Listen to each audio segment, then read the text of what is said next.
Appealing to SENDIST, key information for parents and carers. Who can appeal to the SENDIST?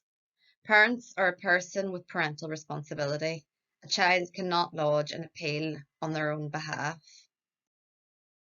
Who are the SENDIST? The SENDIST are the tribunal that decide appeals against decisions made by the Education Authority in relation to a child's special educational needs. It is comprised of a strictly independent panel of 3 people. The chairperson will be a lawyer. The other 2 members will have knowledge of special educational needs. When you can appeal to the SENDIST. Within 2 months from the date you received your decision letter, it is very important that you do not delay lodging an appeal. Delaying lodgement of an appeal may result in lengthening the period from receiving your decision and achieving an outcome.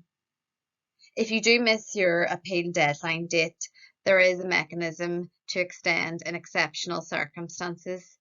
You must make a written request directly to the President of the SENDIST, who will then consider whether your reasoning for failing to lodge within the stipulated 2-month time frame is indeed exceptional.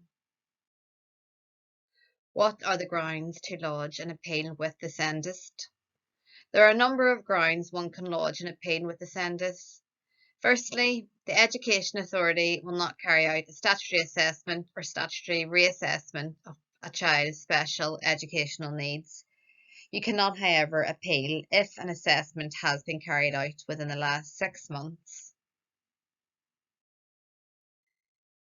Or the Education Authority decides not to issue a statement of special educational needs following a statutory assessment. Or the Education Authority decides to issue a note in lieu following a statutory assessment. Or if a statement of special educational needs has been issued, you can appeal against the description of the child's special educational needs in Part 2 of the statement, or the description of the special educational provision that the Education Authority thinks your child should get in Part 3 of the statement, or the school named in Part 4 of the statement, or a decision not to name a school in Part 4 of the statement. A further ground to lodging an appeal with the SENDIST is that the Education Authority turns down your request to change the school named in your child's statement. So long as you have asked for a grant-aided school and your child's statement has been maintained by the Education Authority for at least 1 year, you will need to give the name and address of the school and the reasons why you want your child to go to it. Or the Education Authority decides not to maintain your child's statement any longer, or after reassessing your child, the Education Authority decides not to amend the statement.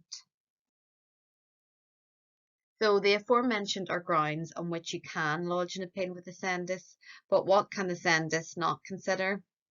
The SENDIST are unable to become involved in grievances in regards to the handling of a statutory assessment or the statementing process, how the statement provision is being arranged, whether the school is meeting your child's needs, the Education Authority deciding not to amend your child's statement following an annual review. The SENDIST cannot consider appeals against Parts 5 and 6 of the statement, for example, on arrangements for home to school transport. This is just a small list of matters that the SENDIST cannot consider. How to lodge an appeal? You will firstly need to complete a notice of appeal. This can be obtained via the SENDIST website or by making a telephone request to the SENDIST. SENAC can also send you a copy. The notice of appeal is an 8-page form wherein you will need to complete your contact details and provide reasons for why you're lodging an appeal. Your reasons for appeal should detail what you're appealing and why. It should focus on exactly why you're appealing and what you're seeking. It may involve that your child is struggling in school, not progressing, not able to attend school, needs help in a specific area, the level of classroom assistance is inadequate, a placement is unsuitable, etc. You must send certain documents alongside your notice of appeal to enable registration to take place. If you do not, then your appeal will not be registered. Make sure you have all necessary documents or request copies of same as early as possible. Only send photocopies. In an appeal involving a statutory assessment, you will need a copy of the Education Authority decision letter, your reasons for appealing the decision, a notice of appeal, and your letter to the Education Authority seeking a statutory assessment. In an appeal involving a statement of SEN, you must send a copy of same alongside all appendices. In an appeal involving a note in lieu, you must send a copy of the note in lieu. The following documents could also be lodged at this point, but are not essential for registration of the appeal to occur. However, they may be useful for any future panel to consider at a hearing of the matter. Copies of relevant correspondence to date between you and the Education Authority in relation to the child's education. The school's advices to the Education Authority in relation to the request for a statutory assessment. The child's individual education plans and school reports. Any medical reports to date that are relevant to the child's special educational needs. Any educational psychologist reports to date. Any occupational therapist reports to date. Any speech and language therapist reports to date, and any further documentation you may hold or can obtain in relation to the child's education or health that you feel may be beneficial in respect of the potential appeal.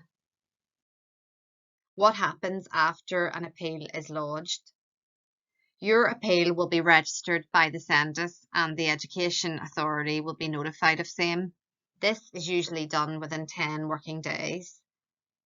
The next stage in the appeal process involves the opportunity for the appellant to lodge a case statement and any other evidence. The Education Authority must lodge a case statement. This must be lodged within 30 days of the appeal being registered. You will be given a clear date by the SENDIST. Case statement. The SENDIST have issued very clear and useful guidance on what could be included. Same can be found on their website. Within the case statement, the appellant can include information that has not been shared before during the course of the appeal, information that has only arisen in the last 30 days post-registration, and elaborate on reasons for appeal. There is no point in repeating information that has already been lodged as part of the appeal. It can be useful to obtain the views of the child if possible.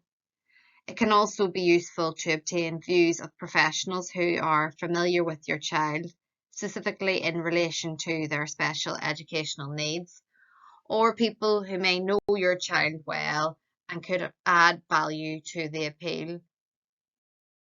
What happens next? If the Education Authority have lodged a case statement, then the matter will be listed for a hearing unless an agreement can be reached in the interim period. If the Education Authority do not lodge a case statement, then the SENDIST may decide the appeal on foot of the parent's notice, or alternatively, make a decision on the appeal without the presence of the Education Authority. The Education Authority may not lodge a case statement, but instead issue a working document. If the contents of same are agreed between all parties, then this may obviate the need for a hearing, and the appeal could ultimately be withdrawn. In the course of an appeal relating to refusal to carry out a statutory assessment, the Education Authority may decide to not lodge a case statement and instead initiate a statutory assessment. The SENDIST will not make an order in these circumstances.